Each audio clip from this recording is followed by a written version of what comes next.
Oftalmológico de Nuestra Señora de la Luz, incorporado a la UNAM, subespecialidad en glaucoma, egresado de la Fundación Hospital Oftalmológico de Nuestra Señora de la Luz, incorporado a la UNAM, ex jefe de glaucoma, del Hospital de Nuestra Señora de la Luz. Hasta el 2007 es subprofesor titular ante la UNAM con posgrado en glaucoma, expresidente del Colegio Mexicano de Glaucoma y miembro activo de la Sociedad Mexicana de Oftalmología, miembro activo de del Colegio Médico de Glaucoma. Y hoy muchas gracias, doctor, por hacernos el favor de estar aquí con nosotros. Yo sé de los más cumplidos de mis ponentes, y nos va a impartir hoy el tema de lo que es glaucoma. Muchas gracias, doctor. Asesores, doctora. Muy buenos días, un gusto, un placer estar aquí con todos ustedes. Agradezco la invitación al doctor Abraham Montes de Oca, presidente de la Sociedad de Médicos Familiares del Estado de Querétaro. Bien, el glaucoma representa un grupo de enfermedades multifactoriales que su tronco común es generar una neuropatía óptica, en donde se va a generar una remodelación del tejido conectivo, tanto del nervio óptico como de la capa de fibras nerviosas de la retina. Y esto se asocia a alteraciones correspondientes de los campos visuales. Aunque la presión intraocular es uno de los factores de riesgo más importantes para el desarrollo del glaucoma, no tiene un rol en esta definición de la enfermedad. Esta definición ha cambiado con los años, y en un principio se le daba mucho hincapié a que el glaucoma era el aumento de la presión intraocular. Sin embargo, existe patología en donde la presión intraocular puede no ser tan elevada y generarse los cambios también a nivel del nervio óptico. Por lo tanto, en algunos individuos la progresión puede ocurrir en presiones intraoculares bajas, mientras que en otros, aún con presiones elevadas, nunca ocurre dicha progresión. El glaucoma se considera la segunda causa de ceguera a nivel mundial, pero es la primera causa de ceguera irreversible después de la catarata.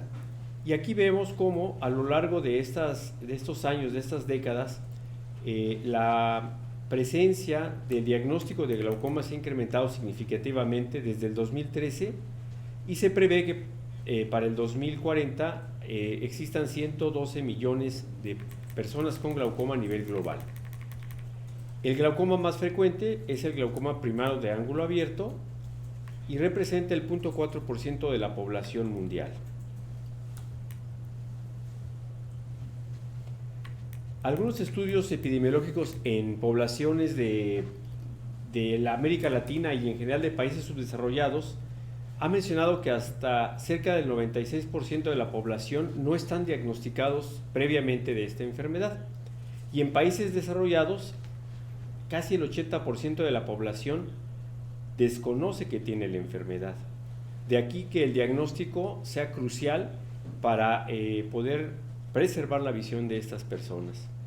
El 33% de los recién diagnosticados se halla en etapa avanzada, al menos en un ojo. Se ha calculado que la ceguera unilateral por glaucoma se presenta en el 50% de los pacientes con esta enfermedad. Y hablando un poquito de estadísticas, vemos que a nivel global 60 millones de personas en el 2010 padecían la enfermedad de glaucoma, y de estas América Latina tenía 5.677.000 pacientes con glaucoma. Si esto lo vemos en el curso del tiempo, 10 años después se ha incrementado la presencia de la enfermedad en 20 millones, y en América Latina 3 millones.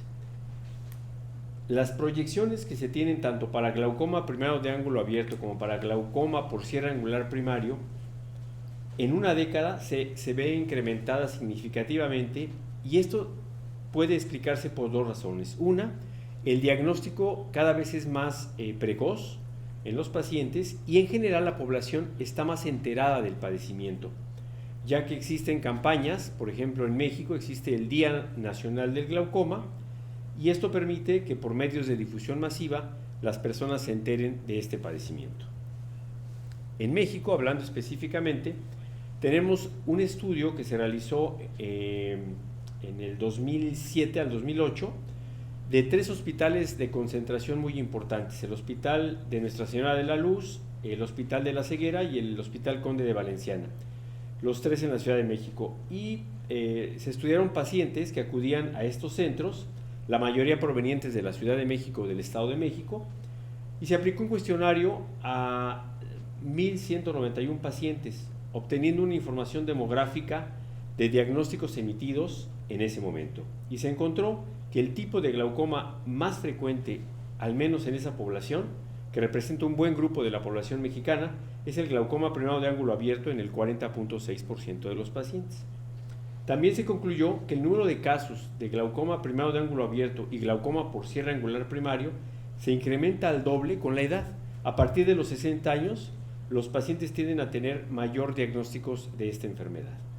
El antecedente familiar de glaucoma estuvo presente de forma significativa en los grupos de glaucoma primado de ángulo abierto, sospecha de glaucoma y glaucoma primario de ángulo cerrado. No existe una asociación directa entre el glaucoma primado de ángulo abierto y la diabetes mellitus o la hipertensión. Sin embargo, sí existe un antecedente de enfermedad vascular, persistentemente más la diabetes mellitus y el glaucoma neovascular. Hablando ya de la enfermedad, tenemos que existen factores de riesgos directamente relacionados con el glaucoma, y de ellos, como mencionaba yo en la definición, la presión intraocular es el factor de riesgo más importante para el desarrollo de la misma. El antecedente de familiares con glaucoma en primera o segunda línea también llega a ser muy importante, ya que se ha visto que se puede presentar 2 a 3 veces más en familiares de primera línea. Los grupos étnicos, se ha visto que el glaucoma primado de ángulo abierto es mucho más frecuente en pacientes o en personas en poblaciones afroamericanas y en los latinos, y siendo mucho menos frecuente en los países escandinavos. La edad. Existen básicamente 2 picos de mayor incidencia de glaucoma, que sería a partir de los 60 años y posterior a los 80 años, y esto específicamente en población latinoamericana. Tener córneas delgadas significa un factor de riesgo independiente de la presión intraocular, ya que las córneas delgadas pueden favorecer un subdiagnóstico de la hipertensión ocular y con esto retrasar un inicio de tratamiento adecuado. Y por supuesto el aspecto del nervio óptico, ya que encontrar papilas excavadas asimétricas puede ser un dato inicial de la enfermedad. Otros factores de riesgo menos frecuentes, pero no por ello menos importantes, es la miopía elevada, sobre todo asociada a glaucoma de ángulo abierto, o bien ojos pequeños, como son los ojos hipermétropes, asociado a glaucoma de ángulo estrecho. La diabetes mellitus, por ser una enfermedad de la microcirculación, también se ha visto que se asocia más frecuentemente a progresión rápida de pacientes con glaucoma primado de ángulo abierto. Cuando un paciente presenta un golpe, un trauma ocular, este trauma ocular trae como consecuencia procesos inflamatorios y cicatrizales, tanto del segmento anterior como del ángulo, que pueden favorecer el incremento de la presión intraocular con el paso del tiempo. Antecedentes de cirugía, sobre todo si la cirugía tuvo algún tipo de contratiempo, de complicación, pues también puede favorecer en forma tardía el desarrollo o aparición de glaucoma. El uso de esteroides, esto es muy importante porque la cortisona la usamos en general para muchos padecimientos no oftalmológicos, de tal manera que si los pacientes utilizan esteroides por periodos prolongados, por cualquier vía puede llegar a desarrollarse un glaucoma inducido por esteroides o bien iatrogénico. ¿Cómo se genera el daño por glaucoma? Es una pregunta frecuente que nos hacen los pacientes. Bueno, sabemos que el ojo está produciendo líquido todo el tiempo, el líquido llamado humor acuoso. Este humor acuoso tiene funciones muy importantes en la vitalidad de la función del ojo. Una de ellas es llevar nutrición a estructuras internas del ojo, como es el cristalino y la córnea, que no tienen por otro lado arterias ni venas, pero también le da volumen y transparencia a los medios ópticos del ojo. Sin embargo, este líquido, una vez que cumple con su función de nutrición, debe abandonar el ojo y para ello tiene que salir a través de las vías de drenaje. Sin embargo, cuando estas vías de drenaje se ven obstruidas, empieza a incrementarse la presión intraocular y esto puede llevar al daño de las células ganglionares tanto del nervio óptico como de la retina. De aquí que se deriven tres teorías que pueden generar el daño por glaucoma. La teoría mecánica, que es la teoría más antigua, en donde se menciona que la compresión de las fibras nerviosas sobre la lámina cribosa puede distorsionar y aplastar las células ganglionares y producir una muerte celular de los axones. Aquí, por ejemplo, vemos cómo hay una excavación fisiológica, en este caso en un ojo sin glaucoma, y cómo esa excavación se incrementa significativamente cuando la enfermedad avanza al final de la misma. Asociado a la teoría vascular tenemos a la teoría mecánica tenemos la teoría vascular, en donde el flujo sanguíneo del nervio óptico se afecta y una isquemia crónica persistente puede disminuir la nutrición de los axones. ¿Por qué va a disminuir el flujo de sangre? Precisamente por ese aumento de presión intraocular que hace que el flujo a nivel de los pequeños capilares que nutren el nervio óptico se vea afectado. Y finalmente la teoría neurogénica, en donde existe un desbalance en el transporte axonal de neurotransmisores que van a favorecer o incrementar la muerte celular programada o apoptosis. Estas tres teorías en conjunto explican, por lo menos en parte, la progresión de la enfermedad de glaucoma. Hablando ya clínicamente de los tipos de glaucoma, se dividen en dos grandes grupos, los glaucomas de ángulo abierto y los glaucomas de ángulo cerrado. Esta gran división nos permite, por un lado, poder clasificar clínicamente al paciente y por otro, poder dar un buen manejo del mismo. Los glaucomas, una vez diagnosticados o clasificados como de ángulo abierto o ángulo cerrado, pueden a su vez ser divididos en primarios o secundarios. Y esto va a ser dependiendo de si existe una causa que podamos identificar como causante del aumento de la presión intraocular. De aquí que podemos resumir que los principales tipos de glaucoma serían el glaucoma de ángulo abierto, el glaucoma de ángulo cerrado y una categoría específica diferente que es los glaucomas infantiles o del desarrollo. Cualquiera de estos se puede a su vez dividir en primarios, si sabemos la causa, en primarios cuando no sabemos la causa o secundarios cuando existe una causa subyacente que está generando el incremento de la presión. Vamos a iniciar con el glaucoma de ángulo abierto. Es la forma más común, les decía yo que el 60% de los pacientes con glaucoma tienen glaucoma de ángulo abierto. Existe entonces en esta patología una alteración en la funcionalidad de la malla trabecular como mecanismo de extracción o salida del humor acuoso. La pio se eleva gradualmente, llevando a un daño del nervio óptico. Este daño va a generar en las personas una alteración campimétrica correspondiente. En sus estados iniciales, el glaucoma es asintomático. Aquí podemos ver algunos diagnósticos relacionados al glaucoma de ángulo abierto. El glaucoma primario de ángulo abierto, que es el glaucoma que no existe una causa ocular o sistémica conocida, y se asocia a una elevación de la presión intraocular.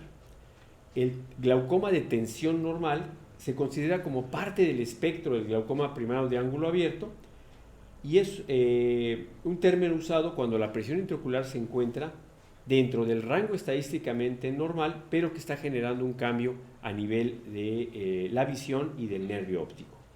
El glaucoma de ángulo abierto juvenil, que es un glaucoma primario de ángulo abierto que se diagnostica tempranamente entre los 4 a los 35 años de vida. La hipertensión ocular es otro diagnóstico en donde la presión intraocular se encuentra elevada en ausencia de daño del nervio óptico, capa de fibras nerviosas o bien alteraciones del campo visual. La sospecha de glaucoma es cuando la presión intraocular está elevada o bien hay aspectos sospechosos de campos visuales o sugestivos de daño a nivel del nervio óptico. El glaucoma de ángulo abierto secundario es cuando existe otra condición asociada que puede favorecer la propensión al glaucoma, como serían los glaucomas pigmentarios, uveíticos, inducidos por esteroides, o bien por un trauma o inflamación ocular. Ahora, los glaucomas de ángulo estrecho. Tenemos aquí unas imágenes de lo que se conoce como ultrasonido VM, que es la ultrabiomicroscopía ultrasónica, en donde vemos la apertura de un ángulo abierto y acá vemos la estrechez que hay en la proximidad de un iris muy cercano a la parte distal de la córnea, en donde se encuentra la zona del trabéculo ocular. Este acercamiento del iris hacia la córnea va a generar un bloqueo del paso del flujo del humor acuoso hacia la malla trabecular. La presión se eleva rápidamente, es un glaucoma que genera una urgencia oftalmológica, y los síntomas principales van a ser el dolor ocular severo, ojo rojo, visión borrosa, halos de luz, datos que pueden confundirse con alguna otra patología por los síntomas de descarga vagal, y a veces podemos confundirlo con trastornos gastrointestinales o bien cardiológicos como un infarto. Por lo tanto, se considera una emergencia médica y hay que referir al paciente inmediatamente a un centro de salud o a un centro de urgencias con un oftalmólogo. Algunas definiciones de glaucoma de ángulo cerrado serían la sospecha de cierre angular primario, en donde el ángulo está estrecho, pero todavía no hay signos de daño a la malla trabecular o al campo visual. El cierre angular primario, existe ya un ángulo estrecho con presión elevada, aquí ya se incrementa la presión, puede haber sinequias anteriores periféricas, pero aún no hay daño al nervio óptico. El glaucoma por cierre angular primario, en donde ya el ángulo está estrecho con elevación de la presión intraocular, hay sinequias anteriores periféricas y evidencia de daño al nervio óptico. El glaucoma por cierre angular primario sin bloqueo pupilar, en donde es una condición muy específica, en donde la configuración del iris es plana, o se llama iris plató, y hay una variación anatómica de la raíz del iris, en la cual el cierre angular ocurre independientemente de un bloqueo pupilar. El cierre angular secundario con bloqueo pupilar ocurre por un mecanismo distinto a la configuración anatómica del segmento anterior, como pudiera ser una catarata intumescente muy grande que está desplazando el iris hacia adelante, o bien gas o aire o silicón en cámara posterior. Y el cierre angular secundario sin bloqueo pupilar, que nos genera un mecanismo de empuje posterior, como pudiera ser una patología de iris, un quiste de iris o un tumor de segmento posterior, que pudiera estar desplazando todo el diafragma írido cristaliniano hacia adelante. La otra categoría que les mencionaba, que es independiente de los glaucomas de ángulo abierto y de ángulo cerrado, son los glaucomas de la infancia. De estos, el más significativo y el más frecuente es el glaucoma congénito primario, cuya tríada es importante recordar: epífora, fotofobia y bléfaroespasmo. La importancia de un diagnóstico precoz permite un tratamiento adecuado para que estos pequeñitos no tengan una pérdida de visión tan precoz, tan temprana. Los niños afectados suelen presentar lagrimeo, no explicado por obstrucción de la vía lagrimal, ojos rojos, opacidad de córnea, a veces se llegan a encontrar estrías en la membrana de Descemet, que son las estrías de Hub, por estiramiento de la membrana de Descemet. El ojo crece porque el incremento de la presión intraocular favorece que los tejidos se elonguen y el ojo aumenta su diámetro antero-posterior. Y si no se diagnostica a tiempo, el nervio óptico puede llegar a atrofiarse y con la consecuente pérdida de la visión para los niños. Por ello, es muy importante que el diagnóstico de niños sea lo más oportuno posible. Casi siempre el diagnóstico lo hacen los papás. Los papás ven que el ojo del niño va creciendo o bien se está poniendo ligeramente opaco. Entonces es muy importante la referencia oportuna de estos niños. Dentro de los glaucomas de la infancia tenemos, como les decía, el glaucoma congénito primario, que es el más frecuente, pero también existe el glaucoma de ángulo abierto juvenil. Los glaucomas infantiles se pueden clasificar de acuerdo a la edad en glaucomas congénitos, ya nace el niño con el glaucoma; glaucomas infantiles, que son los glaucomas del recién nacido, que es a partir del nacimiento hasta los 3 años. Después viene el glaucoma juvenil, el glaucoma del adulto y el glaucoma del anciano. Aquí vemos la fotografía de un niño con glaucoma congénito bilateral. En este caso, el niño tiene en el ojo izquierdo un hidrops corneal, por eso se ve tan opaca la córnea del ojo izquierdo. Y una vez que este niño se sometió a una cirugía de ambos ojos, una trabeculectomía, vemos que la córnea se ha aclarado a la primera semana, y en esta última foto vemos las estrías de HAP, que esas persisten a pesar de que la presión intraocular ya ha bajado. En este caso, al controlar la presión intraocular, el paciente puede preservar su visión. Es importante considerar que los glaucomas del desarrollo pueden a su vez ser clasificados en primarios o secundarios, dependiendo de la enfermedad asociada, ya sea local o sistémica, que acompañe a este glaucoma. Y los glaucomas secundarios del adulto, en donde existe ya sea un ángulo abierto o un ángulo cerrado, pero hay una etiología ya sea local o sistémica que puede explicar los cambios que estamos viendo en el segmento anterior. Y de estos, el que más debemos de tener presente siempre es el glaucoma neovascular secundario a patología sistémica de la microcirculación, como sería la diabetes mellitus, las oclusiones vasculares, tanto arteriales como venosas, y algunos otros problemas renales que pueden también manifestarse a nivel ocular.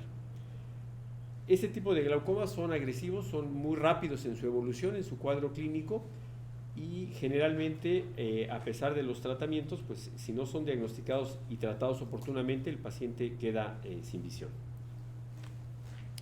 Por ello, en la detección del glaucoma es muy importante que el diagnóstico sea llevado a cabo lo más oportuno posible, para así poder prevenir la pérdida de la visión de las personas. Por ello, dedicamos aquí una diapositiva solo a este concepto, para resaltar la importancia, ya que al ser una enfermedad asintomática, pues el paciente no se va a dar cuenta de que tiene este problema, y por lo tanto es importante que el paciente haga un chequeo por lo menos una vez al año con el oftalmólogo. Yo recomiendo a los pacientes, porque luego me dicen, ¿cuántas veces hay que ir al oftalmólogo? Bueno, pues vaya por favor una vez al año, como va con el dentista. Es importante para descartar este tipo de problemas. Y sobre todo si hay factores de riesgo, el diagnóstico del glaucoma se hace a partir de factores de riesgo. Dentro de los principales factores de riesgo es tener familiares con glaucoma, ya que si nosotros tenemos familiares en primer orden, sobre todo si la herencia es materna, la posibilidad de tener glaucoma aumenta un 30%. Es más factible que lo herede la mamá a los hijos o a los nietos que lo herede el padre. Por otro lado, es importante considerar las condiciones del ojo. El ojo miope, el ojo hipermétrope, también tiene mayor posibilidad de desarrollar algún tipo de glaucoma. Enfermedades sistémicas, la diabetes mellitus es uno de los factores que hay que tomar en cuenta. Enfermedades de tiroides también es otro factor de riesgo. Cirugías que se haya realizado el paciente, además de el grosor de la córnea, que eso, bueno, se tiene que medir con un equipo especial que es por ultrasonido. Y cuando nosotros vamos juntando o conjuntando todos estos factores de riesgo, podemos llegar al diagnóstico de glaucoma clínicamente. Por supuesto, para poder llevar a cabo un buen diagnóstico de glaucoma es importante una historia clínica completa, tener la agudeza visual del paciente con y sin corrección, con y sin lentes, la medición de la presión intraocular, el poder observar directamente el ángulo de la cámara anterior, que es la gonioscopía, el examen del nervio óptico, que lo podemos hacer con diferentes métodos, ahorita los vamos a ver más adelante, y por supuesto la exploración del campo visual. La tonometría es el estándar de oro de la medición de la presión intraocular, el cual se usa en una lámpara de hendidura previa aplicación de anestesia tópica y un medio de contraste que es la fluoresceína. Aquí nos va a permitir observar dos semicírculos a través del ocular del observador, y estos dos semicírculos deben de tocarse en la parte central, y en el momento en que estos se tocan, podemos en la parte externa del equipo poder medir la presión que tiene ese paciente. Este tonómetro, conocido como tonómetro de Goldman, es el tonómetro que se ha comparado con muchos otros tipos de tonometrías actuales. Hay tonómetros de aire, hay tonómetros electrónicos. Sin embargo, el que se ha visto a lo largo del tiempo como ser el más consistente en mediciones pues más cercanas a la realidad o más precisas ha sido este tonómetro. Por eso todos se comparan con este tonómetro. Por otro lado, es muy importante la medición de la presión intraocular, ya que es el único factor de riesgo que podemos modificar. Es lo único que podemos bajar para poder cambiar el curso de la enfermedad. Y entre más pronto se inicie el tratamiento, más pronto vamos a poder evitar un cambio importante en el campo visual. ¿Cómo sabemos que la presión intraocular es normal? Bueno, en los años 50 se midieron la presión intraocular de varios personas jóvenes, fueron alrededor de 3.000 personas jóvenes, sanas aparentemente, y se vio que la presión intraocular mostraba una curva no gaussiana en donde la presión intraocular tendía a tender más bien hacia las presiones altas. Y se vio aquí que la presión andaba en un rango entre 15.5 y 21. ¿Cómo sacaron esto? Con dos desviaciones estándar de la presión intraocular media. Esto permitió que se clasificara a la presión intraocular como normal por abajo de 21 y alta por arriba de 21. Sin embargo, esto es algo muy relativo, ya que hay personas que pueden desarrollar la enfermedad aún en presiones por debajo de 20 y puede haber otro tipo de pacientes que tengan presiones arriba de 30 sin desarrollar la enfermedad.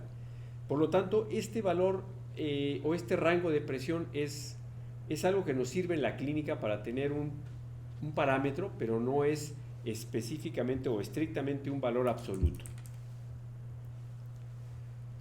La valoración de la cabeza del nervio óptico es muy importante y, como les decía, lo podemos hacer con un oftalmoscopio directo, lo podemos hacer en la lámpara de hendidura o con un oftalmoscopio indirecto. Ventajas y desventajas. Bueno, el oftalmoscopio directo lo tenemos a la mano en el consultorio, casi en todos los consultorios tenemos un oftalmoscopio directo. El problema es que vamos a ver el nervio óptico y la retina con poco detalle, muy pequeñito, y difícilmente vamos a poder tener una valoración precisa de la excavación y del anillo neuroretiniano. Conocemos nosotros que el disco óptico es este círculo mayor que está involucrando o comprendiendo todas las fibras nerviosas que están reuniéndose aquí de toda la retina a los 360 grados, y aquí tenemos el borde de la excavación. El área central del nervio óptico está libre de fibras nerviosas, por lo tanto es una área hueca, y en esta parte central emergen las venas y las arterias que van a nutrir a la retina. El espacio entre el área de la excavación y el disco óptico lo conocemos como anillo neuroretiniano. Cuando nosotros tenemos una relación entre la excavación y el disco mayor a 0.6, podemos sospechar la enfermedad de glaucoma. Y lógicamente, el nervio óptico, al reunir todas las fibras nerviosas de la retina, representa una zona crucial de daño cuando ésta se va favoreciendo por el aumento de la presión intraocular. Aquí vemos un corte histológico y una fotografía clínica de un nervio óptico para ver la correlación que hay entre el disco óptico, que estaría limitado por el anillo escleral, y la excavación, que en este caso sería la parte central donde están emergiendo los vasos. Esta zona central, cuando la presión se incrementa, se desplaza posteriormente y las fibras nerviosas empiezan a doblar hacia la parte de atrás. La gonioscopía es un método clínico o procedimiento que nos va a evaluar el ángulo y las estructuras de la cámara anterior. Aquí vemos las estructuras camerulares en una fotografía de una gonioscopía y vemos un dibujo del corte axial para hacer la correlación con este dibujo y con la fotografía clínica de los mismos. ¿Qué estructuras son importantes que recordemos que vamos a ver en una gonioscopía? Tenemos nosotros del centro hacia la periferia el iris. Aquí está la parte periférica del iris. Después tenemos la raíz del iris. El iris se inserta en la base del cuerpo ciliar, que es esta banda que le llamamos banda ciliar, banda del cuerpo ciliar, que es una zona grisácea. Después tenemos una línea blanquecina, que es el espolón escleral. Y aquí nuevamente vemos una zona pigmentada que corresponde al trabéculo pigmentado, y después una zona nuevamente clara, que es la línea blanca de Schwalbe, que representa la unión entre el epitelio, el endotelio corneal y la membrana de Baumann de la córnea. Entonces, si nosotros vemos esas estructuras en un ángulo abierto, podemos observar que existe un espacio francamente visible entre el iris y la córnea. Cuando este ángulo se ve estrechado, estas estructuras tienden a perderse o a verse con mucha dificultad. En cuanto al campo visual, tenemos que el campo visual, bueno, es un método clínico que nos permite valorar la retina y su sensibilidad. El campo visual puede ser automatizado o manual. Generalmente ya lo usamos de manera automatizada, y no solamente nos permite valorar qué puntos no ve el paciente, sino con qué sensibilidad o con qué intensidad de luz lo puede ver el paciente. En el glaucoma, el daño funcional radica en la pérdida de la sensibilidad del campo visual. A mayor daño, mayor severidad de la enfermedad. Aquí, por ejemplo, tenemos cómo el campo visual normal se va viendo afectado hacia la periferia. La zona central se conserva aún en etapas muy avanzadas de la enfermedad. Lo último que se pierde es la visión central. Por ello es que la enfermedad puede pasar por alto durante muchos años, ya que la persona, al tener buena visión central, pues no se da cuenta de que está con un deterioro de la misma, ¿no? Vemos aquí, por ejemplo, una imagen recreada, pues, de cómo se va perdiendo la visión en un paciente con glaucoma. Sabemos que el inicio es lento y además va por oleadas. El glaucoma puede avanzar, haber periodos en donde la enfermedad avance rápidamente y después se estanque por muchos meses o inclusive años, y después vuelve a avanzar posteriormente. La enfermedad se inicia por un incremento de la mancha ciega. Sabemos que la mancha ciega es una área de no visión que todos la tenemos aún en condiciones normales, pero que al irse incrementando, bueno, se va haciendo ya más visible. Y también vemos cómo aquí se genera una mancha superior no central, que le llamamos escotoma arqueado o escotoma de Bellerrum, y poco a poco esos escotomas van confluyendo, se van uniendo hasta formar un anillo, lo que llamamos un escotoma anular, en donde vamos a tener una visión central útil, una zona oscura intermedia, y en la periferia todavía hay algo de visión. Después esta visión periférica se empieza poco a poco a cerrar, hasta que finalmente la visión periférica se ve muy disminuida y solamente tenemos visión en la zona central.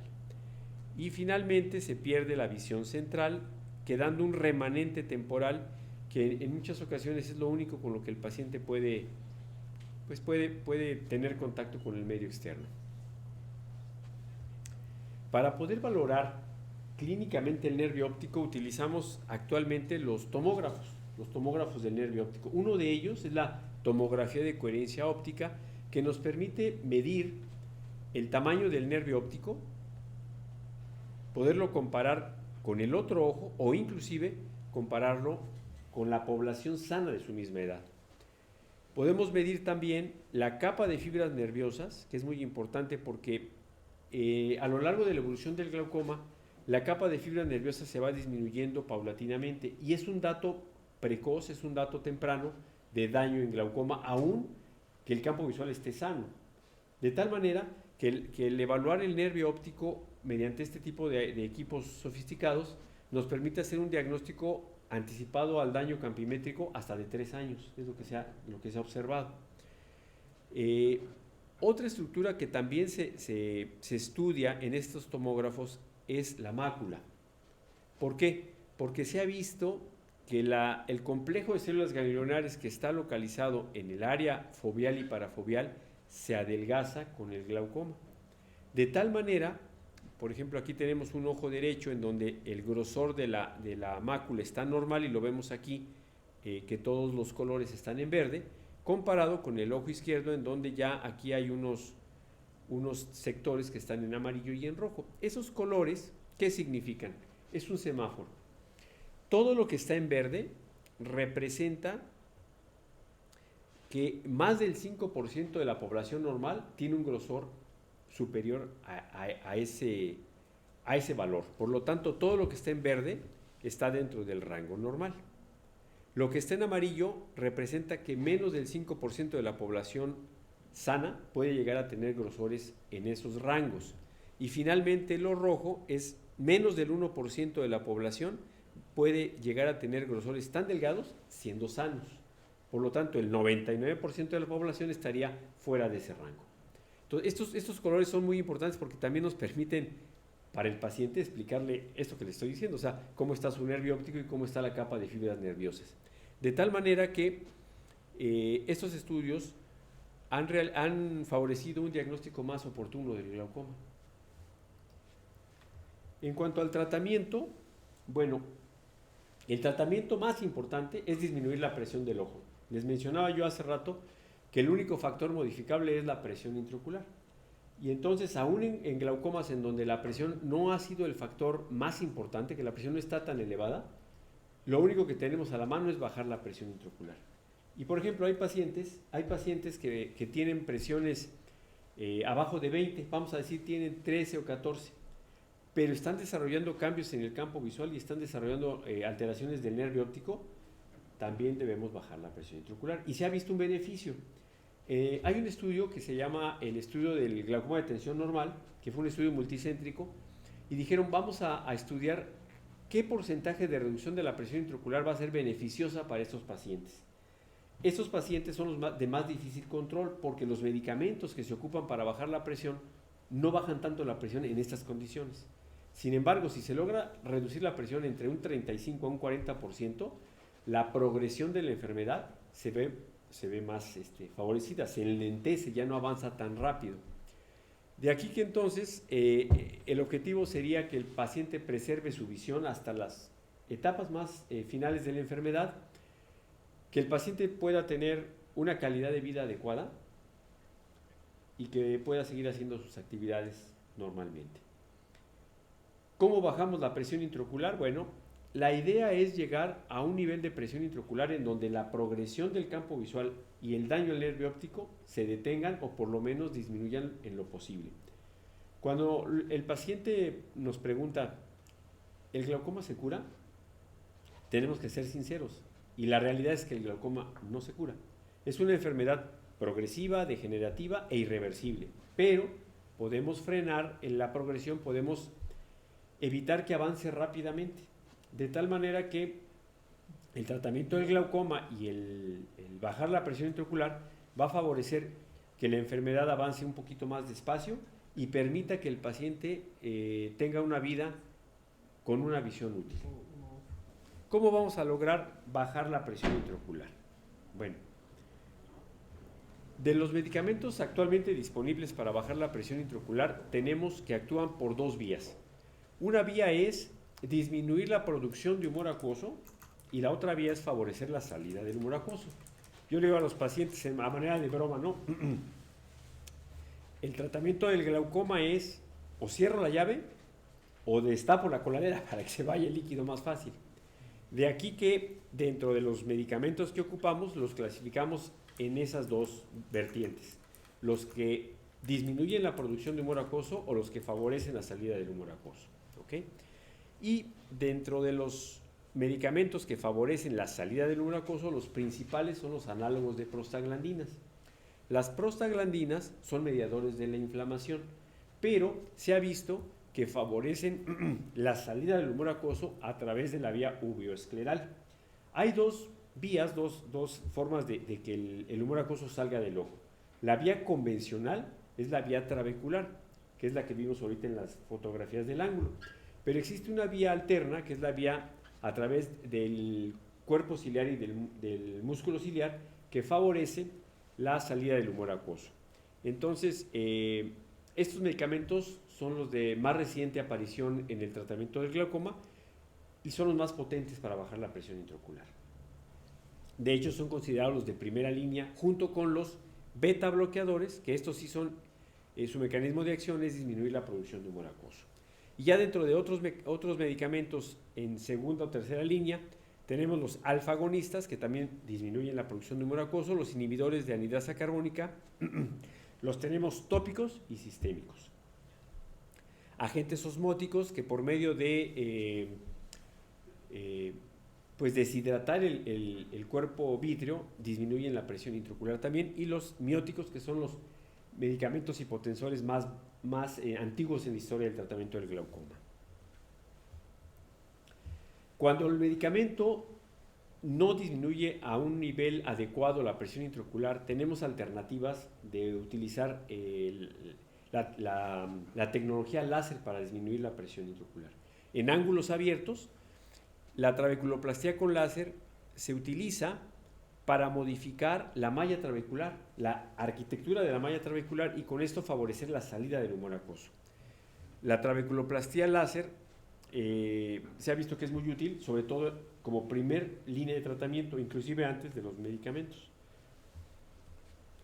Y en glaucomas de ángulo estrecho cerrado, utilizamos las iridotomías, es decir, realizar perforaciones en el iris, cuya finalidad es hacer una comunicación entre la cámara posterior y la cámara anterior del ojo para que el humor acuoso no desplace el iris hacia adelante y tenga un mayor acceso hacia la cámara anterior y a partir de ahí hacia el trabéculo. Y cuando el tratamiento médico o láser no es suficiente, pues tendremos que ir al tratamiento quirúrgico. Y de esto, la cirugía por excelencia del glaucoma es la trabeculectomía, que es crear un espacio entre la cámara anterior, o sea, entre el interior del ojo y el espacio subconjuntival, como vasos comunicantes que permiten la salida del humor acuoso. Los implantes valvulares, como este, que es la válvula de Ahmed, que a través de un tubo se logra comunicar el interior del ojo con la parte externa del ojo, pero por debajo de la conjuntiva. Y estas válvulas, bueno, se dice que son mecanismos valvulados que permiten la salida del humor acuoso, pero no regresa el humor acuoso hacia adentro, por medio de unas membranas que tiene el dispositivo. Actualmente se habla de la cirugía mínimamente invasiva para el glaucoma, y de los MIGS, bueno, hay implementos muy pequeños, muy sofisticados, de platino, de acero, de plástico, de silicón, que permiten pues lo mismo, tratar de comunicar la cámara anterior con el canal de Schlemm o con los conductos colectores para brincar esa barrera que es la malla trabecular y permitir la salida del humor acuoso. Cuando el tratamiento ya no se logra con los medicamentos, con la cirugía, con el láser, tenemos la aplicación del láser, pero con procedimientos ciclodestructivos, es decir, destruir el cuerpo ciliar para que éste ya no produzca humor acuoso. Y dentro de ellos tenemos el congelamiento, que es la crioablación, o bien la ciclofotocoagulación con láser. Y en los niños tenemos la trabeculotomía, que es crear una ruptura de la pared interna del canal de Schlemm hacia la cámara anterior, o bien la goniotomía, cuando las córneas son transparentes. ¿Qué podemos concluir con todo esto? Bueno, que el glaucoma es la primera causa de ceguera irreversible, porque dentro de las reversibles está la catarata, ya les decía yo. El tamizaje y la detección temprana nos van a ayudar a la prevención de la visión. El glaucoma, por lo general, no da síntomas. A veces duele el ojo o duele la cabeza, da cefalea, frontal o occipital. Pero en la mayoría de los pacientes, dependiendo del umbral al dolor, no sienten nada. Toda la población tiene algún riesgo de padecer glaucoma. ¿Por qué? Porque todos, o hay por ahí un familiar con glaucoma, o usamos lentes, o somos diabéticos, o tenemos algún factor de riesgo, ¿no? Y bueno, ante el diagnóstico es bien importante que el monitoreo sea de por vida. El paciente no se va a curar del glaucoma, porque muchos pacientes nos dicen, ya me operó del glaucoma, entonces ya ahí nos vemos. No, hay que seguirlo revisando toda la vida. Y por lo tanto, la importancia de una detección a tiempo es fundamental para el pronóstico visual del paciente, para que éste no vaya a perder la vista.